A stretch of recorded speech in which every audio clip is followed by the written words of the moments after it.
Hello, everyone, and welcome to today's live webinar with Synder and SparkLayer. Today, we're going to be talking about a problem that hits almost every Shopify merchant as soon as B2B starts growing. Things get manual, messy, and time consuming quite fast, which usually means a lot of errors and confusion. And that's why this session is called Still Running Shopify B2B Manually. It's really time to automate. I elaborated a bit on the title, but we're going to cover, what breaks first, where manual work causes the biggest bottlenecks, what looks good behind the scenes, and all of that stuff. Feel free to drop in any questions during the webinar, and we will get to them. With that being said, I'm very excited to announce today's guest. We're joined by Drew Coleman, Partnerships Manager at SparkLayer. Drew entered e-commerce with a strong background in sales and partnerships and now works very closely with SparkLayer's strategic partners and a wide range of B2B merchants across the Shopify ecosystem. Drew, thank you so much for joining us today. And to just kick things off, for anyone new to SparkLayer, can you introduce yourself and what you do there? Amazing. Yeah, thank you for the introduction. So yeah, as you said, partnership manager for SparkLayer. My role is really to onboard and maintain partnerships across tech. So tech side partnerships would be someone like Synder and how that can amplify our solution and how it helps our customers, but also work closely with agencies within the Shopify space that are creating and building websites for merchants. And then we sort of fit into the puzzle when it comes to all things wholesale and B2B. So can advise and hopefully add some value to those customers. That's great. So you have a really unique view because you're seeing patterns across tons of B2B merchants, not just one store. So when Shopify merchants start moving into B2B, what's the first operational breaking point that you typically see? Yeah, good question. I think often the user case for us, I'd say, is often they've got a really well-established D2C brand and they've done a fantastic job with, building a website, building their customer base. And what they want to do for their wholesale customers is replicate the success of that. But how do they do that? Because it is very different. I think a lot of it sort of falls short around manual tasks, long processes take a lot of time. If they're spending too much time with those manual processes, what else could they be doing? Is it sort of impacting potentially scaling the business? So yeah, I think a lot of the time we often see a lot of merchants will either have that risk of errors. They don't want to go down the route of a new solution because they want to sort of keep it tight in and sort of follow those manual processes because in their mind, if it's not broke, why would I change it? But the reality is they're actually missing out on a huge area of the business they could really scale and add a lot of value and a lot of obviously revenue. So yeah, the misalignment, I guess, and the fear of trying to replicate the success of what they've had from that D2C side.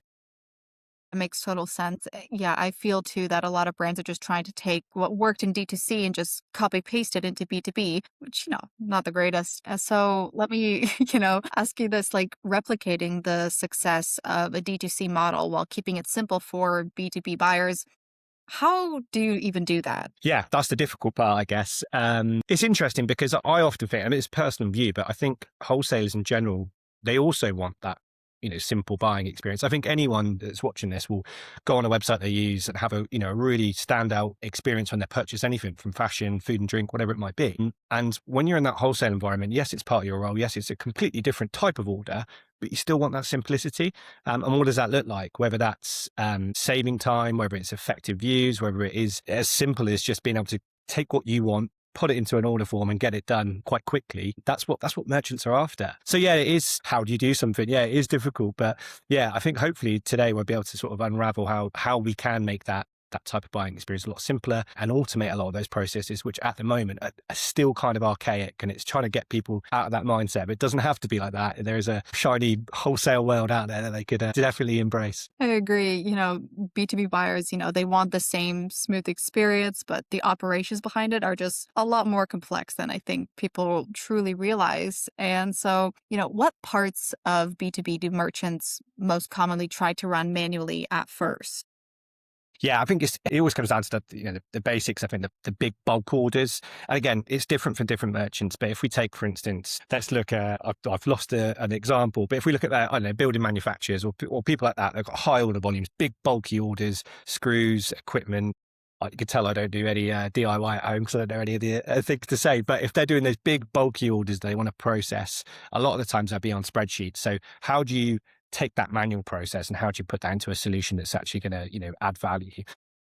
So, scalability of those orders, the view for the end user, you want that to be nice and simple, but you also want it to be familiar enough for them to be able to navigate that website. What else? Doing the manual, set those manual tasks, reminders, people have got to place those orders, things as simple as like repetitive orders or shopping lists. I know it sounds really crazy to say out loud, but actually that's what merchants want. They want to come in, be able to see, oh, what did I order last month? I want to order that again. What's my regular order?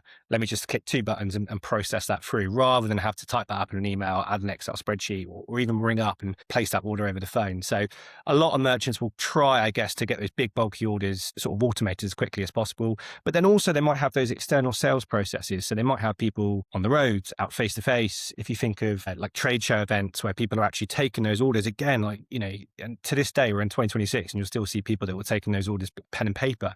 We had an Irish client once and they literally held their sheet up and that's how they were processing orders. So it's kind of getting away from that and getting things onto a website, but also removing the fear that that's actually going to get processed and it's going to go through a very smooth sales cycle, similar to what they already have with Yeah, totally. Like when those manual workflows start stacking up, it usually shows up first in ordering. And that's, what I want to talk about next is ordering. So what does manual ordering chaos look like in a growing B2B Shopify business? Yeah, I think first and foremost, it's not being able to track your orders. If you're manually placing those orders, it's either in someone's book, it's stored on a Google sheet or something like that. But not having a visibility of what that looks like is massive. No sort of centralized view for your merchants, but also for the actual sales team that are out on the road, or as I said, doing those trade shows. So visibility is a big thing. Merchants that are actually placing those orders, they want to be able to keep track of what they've placed. Is that being shipped? What is the status of that? So they want to be able to have a central source of truth, as do the customers that we're helping in terms of how many orders am I actually processing at the moment? What do I need to get out? What's a future order? What's it currently in stock? So they're big things. I think another thing as well is with the manual ordering chaos, a lot of the time it's great. You flip to a B2B model. So you're like, fantastic, I'm getting these high volume orders, but then someone might come in and order like 10,000 of your products and then completely wipe out everything you've got sort of set aside for D2C. So having a really robust system that says, look, I'm going to ring fence that for my D2C consumers, but then I've also got this area in which I can have stock available for wholesale and B2B. So it's visibility and clarity, but also making sure you've got the stock and you're managing that. Yeah, like lack of visibility, mistakes, no central Exactly. source of truth at all. And I feel like that's where teams really start to feel the strain and it kind of brings us into pricing. It gets complicated very fast in B2B from what I've seen. And with your knowledge, what are the most common pricing workflows you see merchants struggling with right now? Yeah, again, I think pricing workflows is really interesting, particularly to us, because again, from the wholesale community, there's different prices negotiated for different customers. You might be a first-time buyer in terms of wholesale, so therefore this is the price that I'm going to pick on you, Elizabeth. That's the price you're going to get. But then I might log in, and I'm a VIP customer that I've got 10 years brand loyalty with that merchant. Therefore, my price might be slightly different. And then to go even further, you might have visibility of different inventory compared to me. You also might want to, or the customer might want to ship different types of order volume or pallets or boxes. However they want to distribute that could be completely different for both of us. So pricing gets complicated when there isn't, as you said, a central source of truth, but also the ability to split those price lists out to the dedicated customers. And that's the big difference between wholesale and D2C. D2C is very straightforward. You've got your price. You can apply a discount. You've got sales that you do. B2B, the landscape is completely different. And also it's trying to, just win new businesses to buy from wholesale, but also retain those. And how do you do that with loyalty? It's great to be able to offer B2B discounts, but you kind of want to do that much more on a personal level. And I think pricing, that's where it gets really complicated, is how do I know which price to give to the relevant sort of customer group? So that's hopefully where I say hopefully, that's definitely where we add a lot of value in terms of being able to split that on a customer level. For sure. Like when those things aren't centralized or clean, it's the business that ends up paying for it in the end. So, Exactly. what's the cost of just staying manual as the business grows, like in terms of time, errors, customer experience, and cash flow? So as in, do you mean what's the cost of saying manual in terms of the order process for the business? Yeah, manual definitely feels like a workaround at first and just Yeah. So I guess it's a low cost solution. It's high impact, time spent on reconciling price lists, correcting the mistakes, When you're correcting mistakes and you're giving refunds, or you're sorting out those errors that have been made from a manual process, you're not actually scaling the business. You're not going out there to the market to try and win new businesses as well. So yeah, low customer satisfaction levels as well. I think, again, I will keep saying this throughout, I guess, but when we say replicating D2C buying experience, well, what is that? When you get really good customer service, you go back and use that brand again, or you're from a brand loyalty. So manual processes and not being able to automate a lot of that, you end up firefighting and you end up probably annoying more customers than you would if you had automated that, had a better process, and it can actually give them a much more personalized touch if something were to go wrong, because you've got those manual processes in set up. Sorry, I was going to say instead. But yeah, you're going to get a high churn rate. It's no longer a nice to have. And yeah, you want that bespoke customer experience when it comes to ordering. Definitely. So, we've been talking about kind of, I guess, the negatives of this. And I want to talk about, like what the good looks like and flip the script a little bit. So, in your view, what does a well-run Shopify B2B operation look like behind the scenes? Yeah, this is nicer to talk about. So minimal manual tasks. So the complete opposite of that. So wouldn't it be great if, from a wholesaler's perspective, if they come in to start their day on the beginning of the week on Monday, and most of that task over the weekend has been automated and running, and you can sort of see the cash flow that's coming to the business. Fantastic. And invoice automation, payment terms, condense these processes, freeing up time, which is obviously important. Being able to have that clear visibility of obviously what those wholesale orders look like, simultaneously comparing that to your D2C landscape as well. So a lot of what customers want now is really accurate data. So yes, we're a feature-rich app that's going to amplify a B2B buying experience, but also what could those customers, or what could our customers be doing with the data that we could provide in terms of the cash flow, the revenue, what types of customers are buying their wholesale and what type of customers are sort of buying D2C. So yeah, what does good look like? Good looks like a really clean, simplistic business model, and your B2B, sorry, is running in the background like an engine, and you're not having to sort of chase your tail, and as I said earlier, sort of firefight. That's what I would say. Yeah, minimal tech stack as well. So streamline those processes. I think, and I will come to this later, I guess, but there's definitely a fear in the industry of having too many solutions, and picking the right ones is also essential. So if you've got a front end experience like SparkLayer, like what we offer, as well as solutions like Synder or back end systems from an ERP perspective that are going to give you those centralized sources of truth, you've got everything in one place, and it just makes your life a lot easier. And I think that's what people want at the end of the day, just be able to crack on and obviously have a bit more of an impact to the business, not having to chase invoices, not having to chase payments or amend orders in the back end. For sure. I completely agree. The smaller the tech stack and everything like that, just it's so much more simpler. And I work in marketing, so the less you have to work with, truly the better. And so you touched on automation. And so if a merchant wants to automate, but they don't quite know where to start, what are maybe your top 2 or 3 workflows you would automate first? Great. Yeah, that's an easy one. I think I sort of touched on it with price lists, but what we call customer group. So in the back end of our system, you've got a customer group where you're essentially just bundling up certain merchants that are going to sort of sit within the realms of those rules. Now, those customer groups could have different payment options. So some of them might pay upfront by cash. Fantastic. Cash flow into business. Some of them might be on net 30, net 60, depends on the sort of relationship you have with those merchants. Some might just be invoice. Others might want to quote and you'd be able to approve that. So having those customer groups that's, dedicated price list, but also dedicated payment options. And as I said earlier as well, dedicated views in terms of the types of inventory that they can see and also the ways in which they can order that. That is probably the be all and end all of SparkLayer. I think that really does amplify the wholesale B2B buying experience, because you've got the trust that when that customer logs in, they're only going to see what's relevant to them, and they're only going to be able to pay an order in the way in which you want them to. And again, ties in nicely into sort of order rules, the logistics and the operations that go behind that as well. So you can start to run your business purely on profit margins. You can look at exactly how you want those particular items or SKUs to be ordered. And again, sounds quite dictatorship here, but you're in complete control of how those people order. And I think that's what they really want. And again, having the trust that when people log in, they're only going to see what they're allowed to see. No, 100% agree, and not to dictatorship at all, if I Yeah, might say. yeah. But those are very actionable points of customer groups, the pricing rules, order rules, all wonderful starting points. And do you perhaps have an example of a merchant who went from manual B2B to more automated workflows and what just changed for them? Yeah, there's a really good one. So Nutrition Factory, so like health supplements, which is again quite a big industry for us. And as you can imagine, it's from a SKU perspective, there's thousands of different options and there's different ways in which people could potentially order that. So manually processing B2B orders is like the classic story here.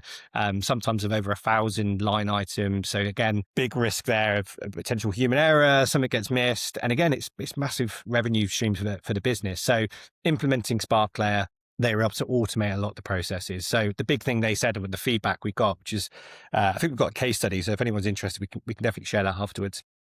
But the B2C buying experience was at the essence of what they wanted. The results were massive. So 900% increase in B2B revenue, and 100% and 175% reduction in manual tasks, which is massive. Now, the big thing for them, which sounds really, really simple, was the ability just for their merchants to be able to log in and upload a CSV file, like a dump of an Excel spreadsheet of what they wanted into an order. And within 3 clicks, it's processed. So as simple as that sounds, they weren't able to sort of offer that to their client base. So that alone was fantastic. And then on top of that, all the extra features that we were able to sort of support them with, sort of huge increase in their, sort of revenue increase. So yeah, that's definitely a big happy customer in an industry that we particularly do well in. But you can imagine how that could be replicated across all different types of industry verticals as well. Of course, yeah, those results they're incredible, honestly, and I'm sure they were very, very pleased. I would love to see the case study on that personally. I love anything within that industry and seeing results there. Okay, wow, wonderful. And so on to, next segment, I guess, of trends and things like that. A perfect transition, honestly. Yeah. Yeah, great. So, what trends are you seeing in Shopify B2B right now? Is there anything that merchants should prepare for over the next year? Yeah, I think the globalization of wholesale, I think is massive. Like expanding into new territories is what any business wants to do. Like, again, we touch on the replication of D2C buying experience and what that looks like. When you're looking at new internet or when you're looking at globalized markets, how do you do that? How are you going to infiltrate new markets? There's nothing better than building up a really successful brand and then other people want to buy that from a wholesale perspective to then redistribute. So that's something I think people should definitely lean into. If you've got that really good story, if you've got that really good product, coming back to the company I mentioned, that industry in particular is great in terms of brand loyalty. And then obviously having the ability to sell in markets you weren't actually expecting. And again, I know I keep repeating myself in terms of that replicating the B2C expectations, but it is massive. And I think the more people do that and the more people understand that, that is the model really B2B should go down. It's obviously that simplicity. Again, another word I keep saying, but it's leaning into what has worked. We saw that huge spike in e-commerce over the years and in terms of, the financial ramifications of that. It's amazing. And B2B, my view is that's definitely where it's going. And the more brands that sort of lean into that and lean into the types of processes, they're going to see, rapid scaling. And I think that's definitely the trend of how you can infiltrate markets you wouldn't necessarily infiltrate if you just stuck to a D2C model. So I think it's quite exciting. I think the tech stack definitely comes into it, but the trends I'm seeing within sort of B2B now is, anything's kind of possible once you've got that brand and you've got that sort of exposure. Yeah, especially the shift in just expectations and the move towards automation. Yeah. It's huge. And so I feel like it brings And us to the AI as well. Sorry, I was going to say AI AI. part of that. Yeah, again, we could probably do another webinar just on that, Oh, but the yeah. impact that AI can have for wholesale and B2B is really exciting too. So there's so many cool things out there. And I just think, the rapid ability to scale internationally is going to be huge. Huge, definitely. And AI and automation, they go hand in hand. They're like the very close cousins at a family reunion, and like they go there. But with that being said, I feel like it brings us to the part that kind of gets a little bit ignored sometimes, which is finance. And so once the storefront side is just, running smoothly, where do things still break on the finance and accounting side? This is a really good point, because I think if you take SparkLayer, for instance, and look at us, what we are, we're a buying platform primarily. So we take over that user experience from wholesale. And as I've said, we simplify things, we make it a lot easier. The problem lies, I guess, in terms of once that order is placed, where is that data? And if you haven't got that, really good, sleek tech stack in terms of a back-end ERP, something like Synder that's sort of managing things from a finance perspective, and then SparkLayer helping push those orders through. Where is all that data? It's in different places. Come back to visibility. It's great that your wholesalers now have this amazing shiny platform where they can process those orders, but you're now chasing invoices, not knowing the status of payments. That needs to be streamlined. That needs to be synced. And I think that's, hugely important. I think, you're fixing one problem, but you've got to be aware that now as you start to see that order increase, where are those orders going and what does that look like? So transparency is needed for the customers, yes, but also within internally for the business operations, because different departments will start to get involved. It's not just like the sort of mom and pop shops where there's, 2 or 3 people working. We're talking at huge scale operations where different departments are now going to start getting involved from that sort of financial perspective. So yeah, transparency and understanding of what, what the status of orders and what's going in and out of the business is massively important. For sure. Like that's where the chaos always happens, when the data's in just different places, unclear payment status, and you've got teams just chasing details that they can't seem to find at all. And so what do you think merchants should prioritize to just keep B2B sales from turning into this chaos? Yeah, it is chaos. Yeah, I think I always think a smooth onboarding process. So even if it's simple, make sure the customers know how to order, make sure they know how to manage their account, check in with them. We're saying the words automation, we're saying simplicity. That doesn't mean just leave them and don't talk to them ever again. You want to still have that. Well, you have the luxury of being able to reach out and expand those relationships, and obviously get more from the merchants and offer them more as well. So the more early stage adoption, the better. I touched on that sort of sales function. We call it sales agent as a feature we have, but that hand-holding, white glove treatment. Look, let me get you up and running with your first order. It's great being able to offer them dedicated wholesale pricing, but why not incentivize them with specific wholesale discounts on certain products at certain time periods in which they could order? Some merchants might be sat on inventory that it's just hard to shift, but now you could actually get rid of that quite quickly with a wholesale discount, and have that sales agent sort of guide those people through it. There's nothing worse than not understanding something, or not, a lot of people, myself included, if you've got that fear, you kind of feel a bit embarrassed to ask. Whereas if you've got the time now, through automating a lot of those processes to sort of walk people through it and help them place those first orders, it just brings their knowledge base up, and it just gives them that trust in using that platform again. They can build strong foundations, not only with the relationship, but they can just build strong foundations in terms of that tech stack and just having the reliability there. Again, I'm saying the word automation because we've touched on it so much, but I think that is definitely massively important. And then lean into other technologies. We're talking about the tech stack. We're talking about back-end systems, but systems like Synder, things that can really amplify what we're doing, complement it really well. And then perhaps there's something in the back end, if you're looking at ERPs, WMSs, whatever it might be, lean into those. Shopify, is such a powerful tool. It does so much for merchants. And if they don't do it, there's usually an app or a service out there that does. So I think ask if you can look at different merchants and what success looks like for them, or what success looks like for our customers and yours. I definitely think merchants should sort of ask about that, find out more. Case studies are great. Things like this are brilliant because you can sort of bring it to the surface. Yeah, definitely lean into the ecosystem and use the right tools as much as you can. For sure, taking the time to just check what type of tech stack will be best for you, and that will also scale with your business as you grow, extremely important. And so as we come to a close in this webinar, if you could give like one piece of advice to Shopify B2B operators to scale smoothly, what would it be? And I know you're probably going to just I know. repeat one of your favorite words there again. I do. I sound like a broken record, but I think simplicity is one of SparkLayer's like core values. So we have our quarterly values there, and we go through that. And I always think of it. It's so easy to say, "Oh, keep things simple." Yeah, okay, but what does that look like? And we've got an amazing dev team here that are constantly working on enriching the features. But the big thing that our CTO and co-founder Reese always says is, keep things simple. What we want to do is make our features there. We keep them simple when we're developing them, obviously, but make sure that whatever we're developing is going to keep processes simple for our merchants and for their customers.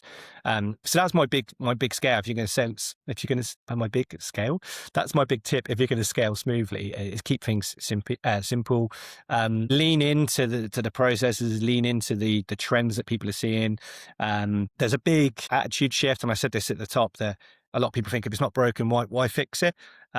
but maybe just look at options out there. Yes, obviously SparkLayer, we're a great solution, but there's so many providers out there for different types of issues that people face, not just from wholesale, but all elements of sort of e-commerce. So just look at it, research, see what's out there.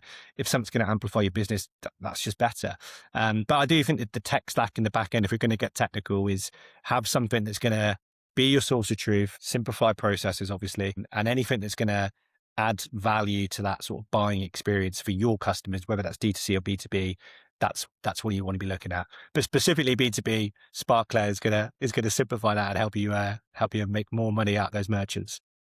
I agree. And you know what? You are correct. Simplicity does win. Even if you repeat 100 times, I still think the message is the same. But that does bring us to the end of today's session. I do not see any questions in the chat, but to me, that's kind of a nice thing because, everything was very informative and easy to take away and to digest. Because with some people, you're listening and you're not quite comprehending. Drew, thank you so much for joining us. This was really packed with a lot of practical insights. And thank you to everyone who attended live. You will be receiving the recording afterwards. And with that being said, thank you once again, everyone, and have a wonderful rest of your day. Thank you so much. Cheers, Elizabeth. Bye. Take care.